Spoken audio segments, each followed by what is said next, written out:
Today I am going to teach you unit number 3, lesson number 3.1. Title is if. if title है बच्चों, इसे आप समझ सकते हैं if का मतलब होता है यदि। तो if एक स्पष्ट है वर्ड कि यदि। वार्मिंग अप में आप देखिए chit chat from groups and chat. पहला क्वेश्चन है, how do you react when your parents scold you. जब आपके माता पिता आपको डांटते हैं तो आप कैसा रिएक्ट करते हो, आपकी प्रतिक्रिया क्या होती है, कैसी होती है। तो some of you become angry.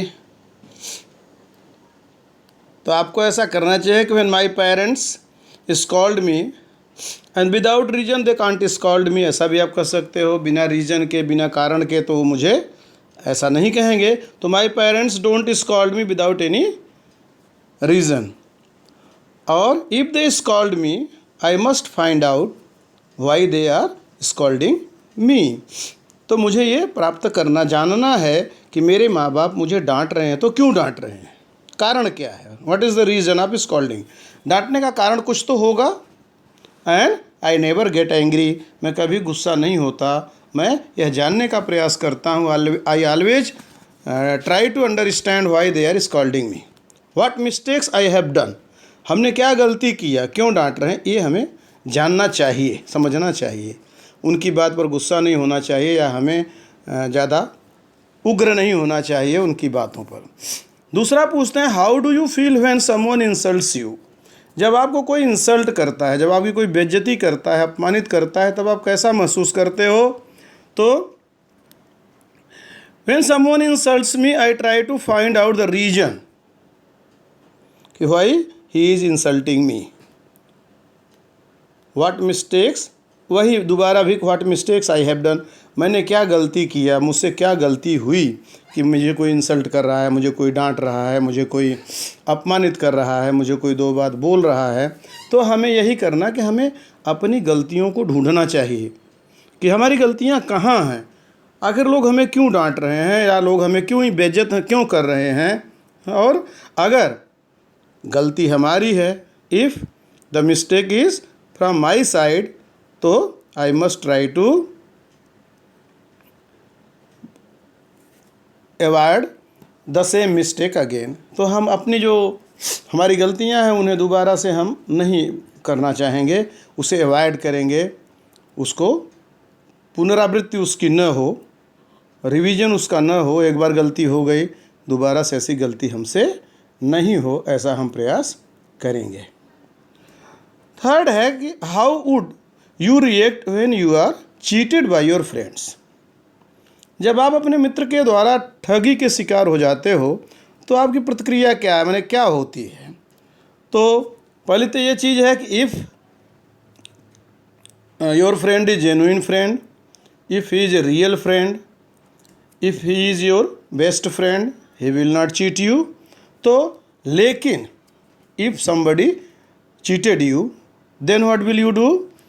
तो I am quite sure that any of my friends wouldn't dare to cheat me, but if it happens I would try to make him realise whatever he has done is very wrong. आप उसे यह महसूस कराओ, आपने हमारे साथ जो cheating किया है ये गलत है, आपको ऐसा करना नहीं चाहिए था, और वो इससे सुधर जाएगा, सबक लेगा और आपके साथ चीटिंग या किसी के साथ चीटिंग नहीं करेगा।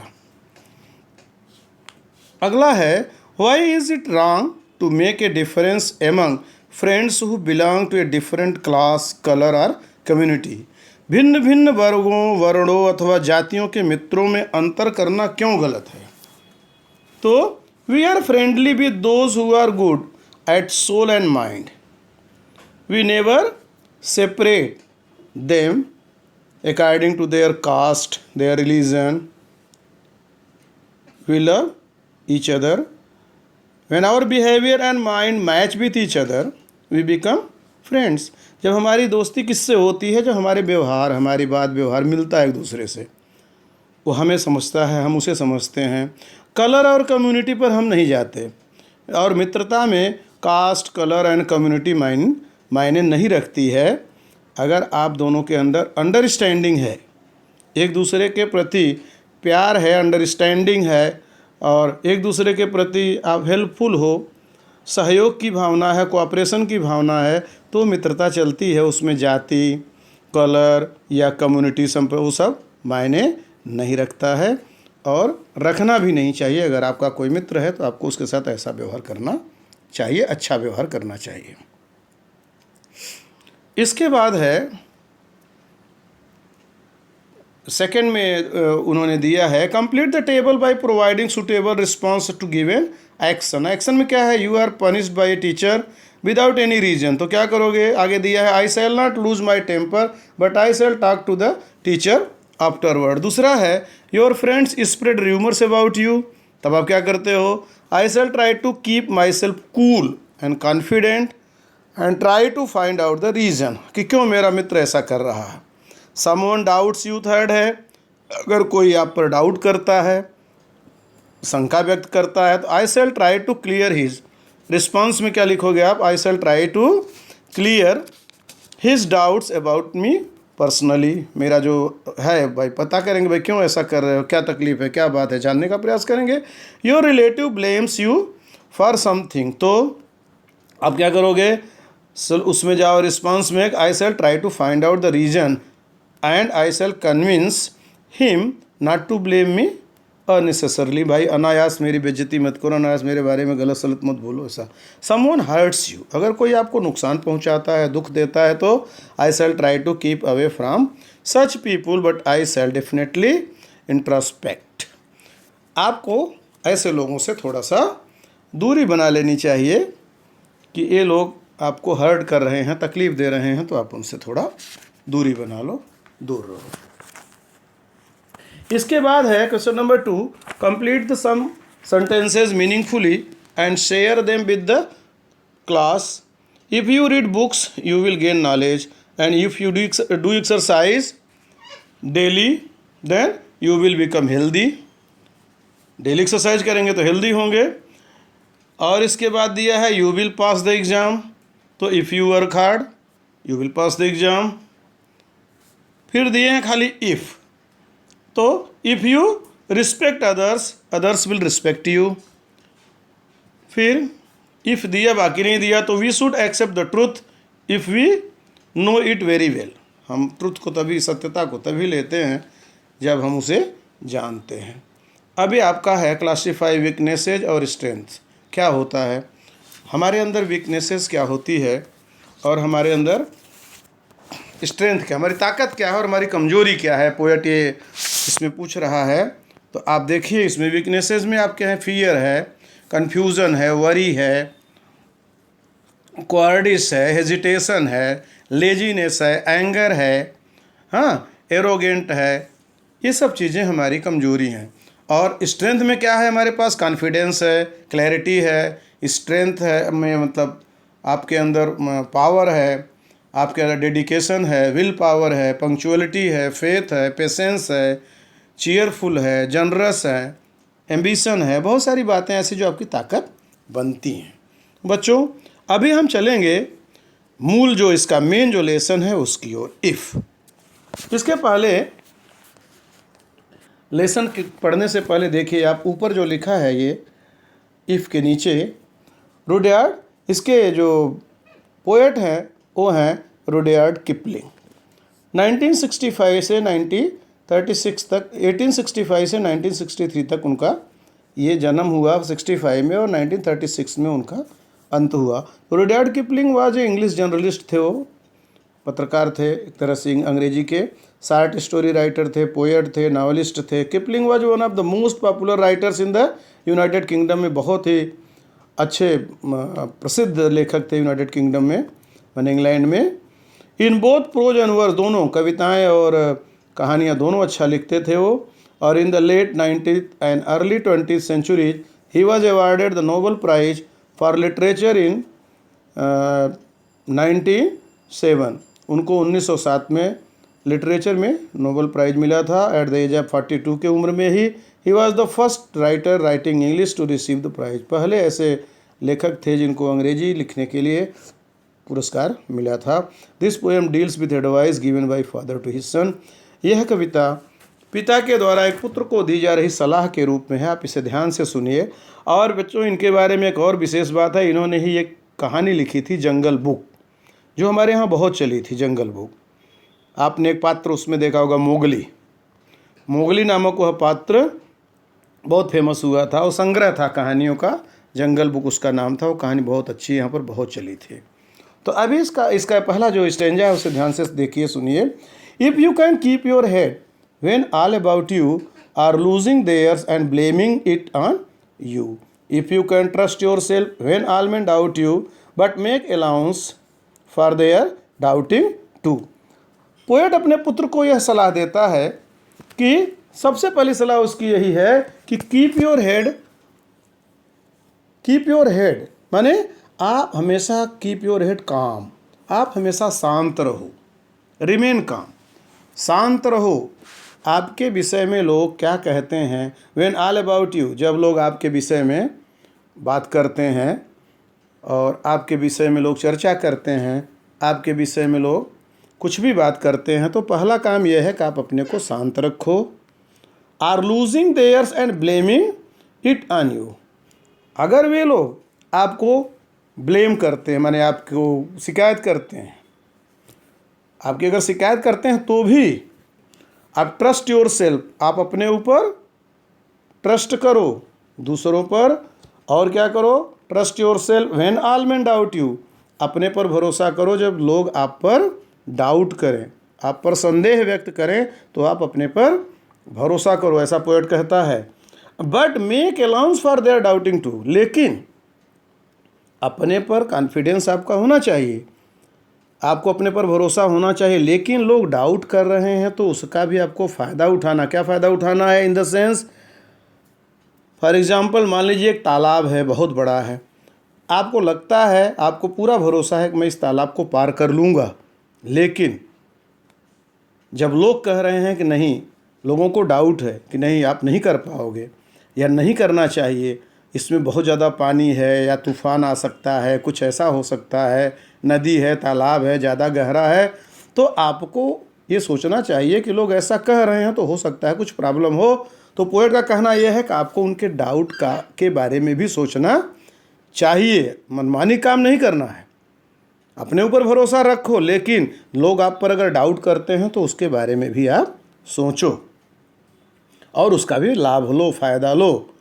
If you can wait and not be tired by waiting, अगर आप इंतज़ार कर सकते हो और उस इंतज़ार से आप थकते नहीं हो। Are being lied about, don't deal in lies, लोग आपके साथ बहुत सारे लोग हैं जो आपके साथ गलत व्यवहार करेंगे, लोग आपके साथ गलत व्यवहार भी करेंगे, गलत बातें फैलाएंगे।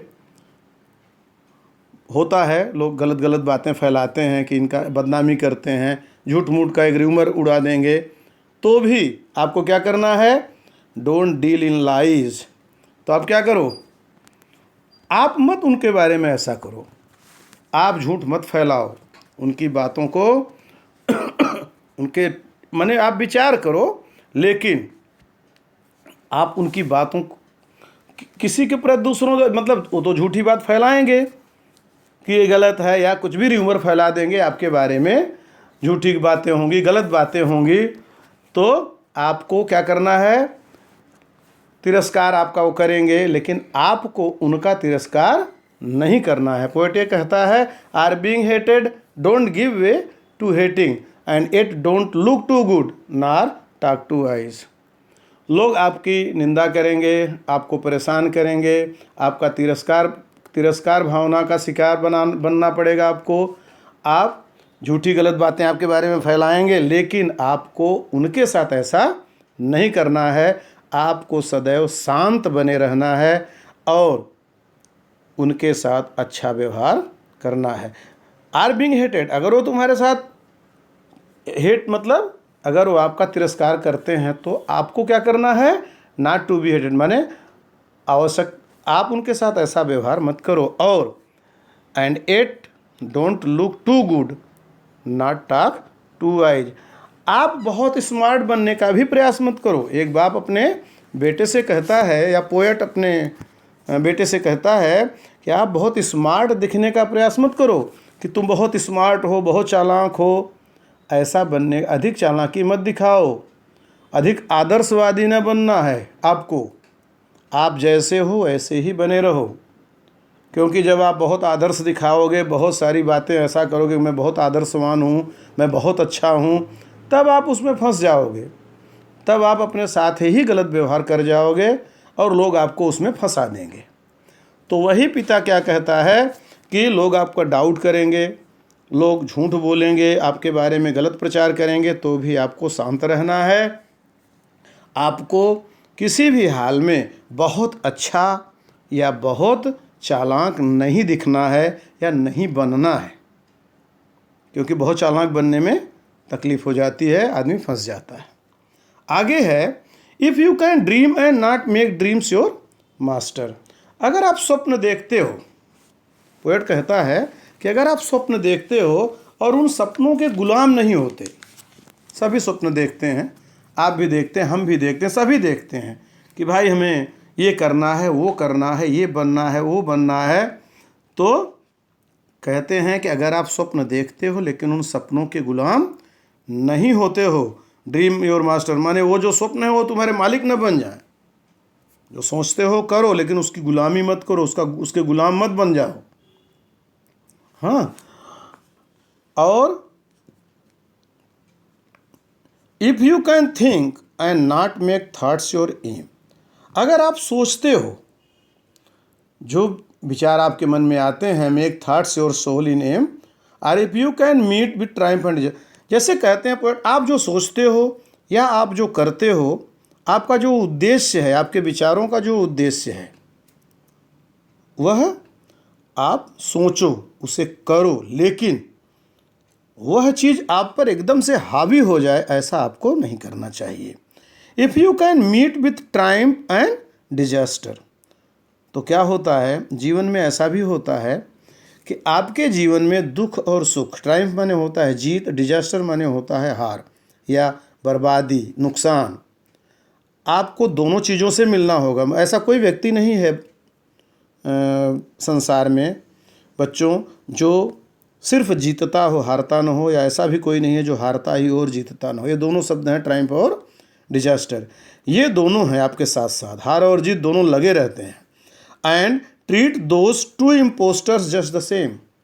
जब हार आए तो बहुत दुखी मत हो, और जीत आए, जीत जाओ तो बहुत प्रसन्न मत हो जाओ, ओवर कॉन्फिडेंस मत हो जाओ। तो कहते हैं कि treat those two impostor, impostor मैंने बहुरूपी है, ये जो दोनों हैं जीत और हार, इन दोनों से बराबर व्यवहार करो, एक जैसा व्यवहार करो, दोनों के साथ समान व्यवहार करो, समान रूप से इनको ट्रीट करो। If you can bear to hear the truth. अगर तुम सच को सुनने का सामर्थ्य रखते हो, यू हैव स्पोकन, जो बोला जाता है तुम बोले हो, बोलने के बाद सच को सुनने का सामर्थ्य अगर तुम्हारे अंदर है, वो जो सामर्थ्य, वो जो तुम्हारा सत्य है, twisted by knaves to make a trap for fools, तो वह जो है तुम्हारी बात, उसे ट्विस्ट किया जाता है। ट्विस्टेड माने घुमा फिरा देना, तोड़ मरोड़ कर कहा जाता है, बात को तोड़ा मरोड़ा जाता है, और आपको क्या किया जाता है, बाय नेप्स, नेप्स माने होता है डिसऑनेस्ट पीपुल, जो लोग धूर्त होते हैं, जो लोग गलत होते हैं, वो आपकी बातों को तोड़ मरोड़ कर मेक ए ट्रैप, एक जाल बनाएंगे, आपको उसमें फंसाने का प्रयास करेंगे। लेकिन आपको सच को मानना है, समझना है, जानना है। लोग उसे तोड़ेंगे मरोड़ेंगे, लेकिन आप जो बात सच है उस पर आपको टिके रहना है, आपको उसको समझना है, जानना है। Or watch the things you gave your life to broken and stoop and build them up with worn out tools. फिर आगे पोएट कहता है कि watch the things you gave your life to. आपने अपनी पूरी ज़िंदगी में जो चीज़ दे दिया, जो किया, अगर बाय द वे लास्ट में वह चीज़ ब्रोकन, टूट जाती है, जैसे आपने 2 साल 3 साल 4 साल मेहनत किया, आईएएस का कंपटीशन की तैयारी की, पढ़ाई की तैयारी की, लेकिन लास्ट में क्या होता है कि आप उसमें नहीं आते, सपोज आप फेल हो जाते हो, तब आप क्या पोएट क्या कहता है, फिर से उसकी शुरुआत आपको करनी है। वैसे जैसे टूटा हुआ स्टूल हो जाता है ना, जब वो टूट जाता है तो आप क्या करते हो, फिर से ज़मीन पर बैठ करके, फिर से उसे वहीं ज़मीन से बैठ कर आपने बनाया था ना, फिर से वहीं ज़मीन पर आपको बैठना पड़ता है और फिर से वहीं से उसको ठीक करना होता है, बिल्ड करना होता है, और फिर तब धीरे धीरे वो बनता है स्टूल या कोई भी ऐसी चीज़, टूटी हुई चीज़ को बनाने के लिए फिर से आपको नीचे आना पड़ता है, ज़मीन पर बैठना पड़ता है। तो पोएट का कहना यह है, आपने जहाँ से शुरुआत की थी, आप बहुत ऊपर तक गए, लेकिन फिर आप फेल हो गए, फिर आप असफल हो गए, तो फिर आपको नीचे आना और फिर से उसकी शुरुआत करनी है, उसका निर्माण करना है, उसे अच्छे से ठीक करना है, उसे देखना है और करना भी है। वहाँ आपको डरना नहीं है, न आपको उसके बारे में ज़्यादा चिंता करने की ज़रूरत है, क्योंकि जब तक आप उसे फिर से पुनर्जीवित नहीं करेंगे, फिर से नहीं करेंगे, तो वो काम कैसे होगा। उसको करने के लिए आपको फिर से वहाँ नीचे आना पड़ेगा, उसकी शुरुआत फिर से करनी पड़ेगी।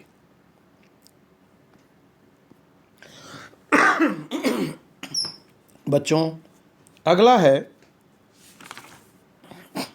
If you can talk with crowds and keep your virtue. Virtue माने होता है आपका जो मॉरल होता है। अगर आप भीड़ भाड़ में बातें कर रहे हैं, मान लीजिए एक कॉमन बात है, और वॉक विथ किंग्स नार लूज द कॉमन टच। एक समय ऐसा भी आता है कि आप बड़े लोगों के साथ हो और आपने अपना जो मॉरल है, आपका जो मॉरल स्टैंडर्ड है, आपने उसे बनाए रखा है, आप अपने वर्च्यू को, अपने सम्मान को नहीं गिरने देते हैं। और वॉक विथ किंग्स, कभी कभी ऐसा भी होता है कि आप बड़े लोगों के साथ चलते हो, जैसे राजा के साथ, राजा का मतलब यहाँ बड़े लोगों के साथ है, आप बड़े बड़े लोगों के साथ हो जाते हो, आप बड़े आदमी बन गए, बड़े लोगों के साथ घूमने लगे, चलने लगे, लेकिन नार लूज द कॉमन टच।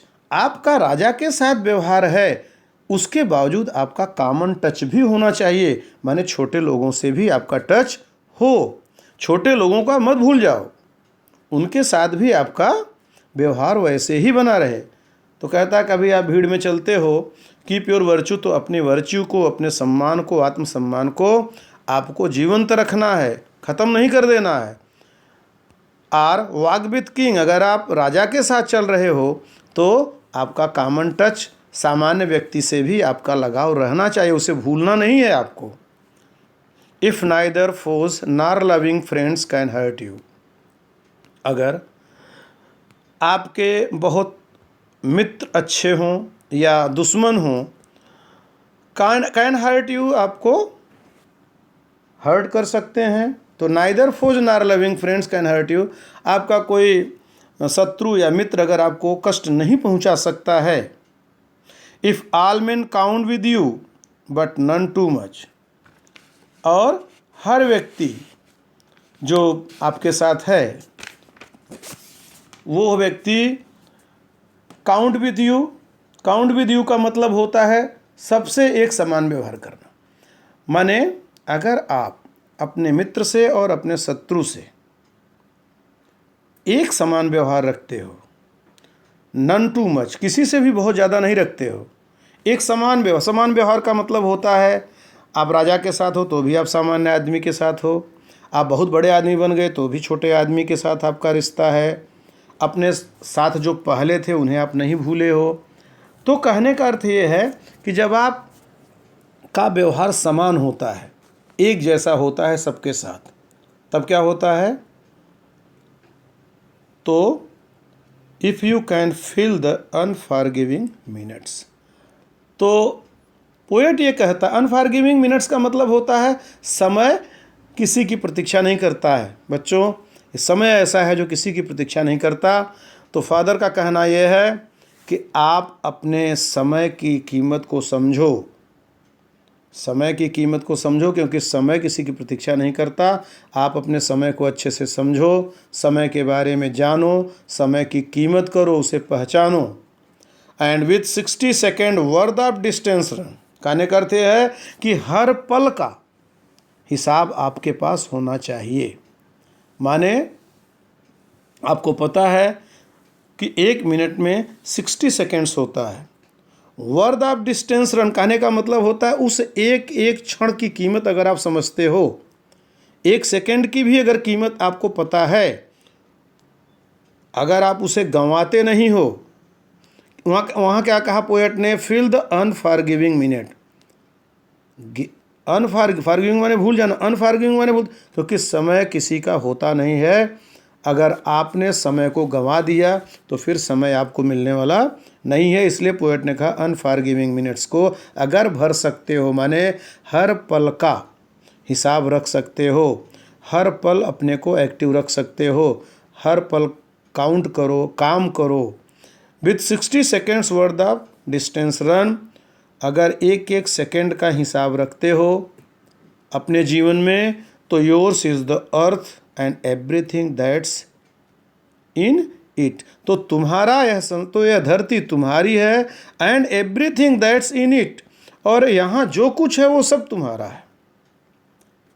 अगर आप समय की जो उसने बताया, अगर आप शांत रहते हो, आपके लोग निंदा करते हैं, शिकायत करते हैं, आपकी कही गई बातों को तोड़ मरोड़ कर कहते हैं, तो भी अगर आप अपने आप को शांत रखते हो, गरीब और अमीर सबसे आपका समान व्यवहार चलता रहता है, आप समय के सदुपयोग को पहचानते हो, आप छोटे आदमियों का साथ नहीं छोड़ते हो यह सोच करके कि मैं तो बहुत बड़ा आदमी हो गया हूँ, आप एक एक पल का हिसाब रखते हो, समय की इज्जत करते हो, समय का सदुपयोग करते हो, तो पोएट कहता है तब यह धरती तुम्हारी है और यहाँ हर चीज़ तुम्हारी है। And which is more you will be a man my son.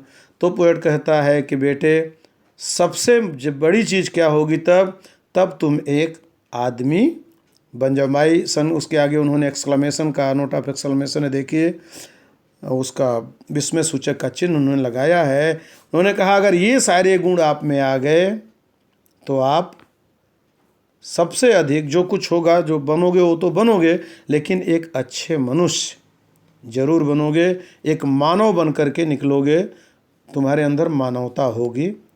तो बच्चों यह पोएम बहुत ही अच्छी है, एक समझ के लिए है। और रुडयार्ड किपलिंग बहुत बड़े इंग्लिश के पोएट हैं, राइटर भी हैं, शॉर्ट स्टोरी राइटर भी हैं। जैसा मैंने आपको बताया पहले, जंगल बुक का संग्रह इन्होंने लिखा है, इनको उस पर पुरस्कृत किया गया है, नोबेल पुरस्कार इनको मिला है, और भी बहुत सारे कविताओं पर इनको पुरस्कार मिला हुआ है। और वो जंगल बुक मोगली नाम का जो कैरेक्टर है वो बहुत चला था यहाँ अपने यहाँ। तो इसलिए ये बहुत ही अच्छी पोएमिफ है, इसे आप लोग अच्छे से पढ़ो, तैयार करो। इसका एक अप्रिसिएशन ऑफ पोएम पहले ही भेजा जा चुका है। अगर आपको नहीं मिला है अप्रिसिएशन ऑफ पोएम तो फिर से भेज दिया जाएगा। सभी पोएम्स का अप्रिसिएशन आपको तैयार करना है। 4th यूनिट के कुछ लेसन कटे हुए हैं, कुछ उन्होंने ये किया है गवर्नमेंट ने, अभी देखो कुछ अगर उन्होंने कट करेंगे पोर्शन तो बताया जाएगा। फिलहाल ये सब तो आएगा, इनको आप अच्छे से तैयार करो। इसका लेसन का क्वेश्चन आंसर भी आता है, जिसे कॉम्प्रिहेंशन क्वेश्चन कहते हैं। अप्रिसिएशन ऑफ पोएम आता है, उसे भी आपने तैयार करना है। अच्छे से तैयार करो, घर पे रहो, सुरक्षित रहो, stay home and stay safe, और पढ़ाई करो। ओके।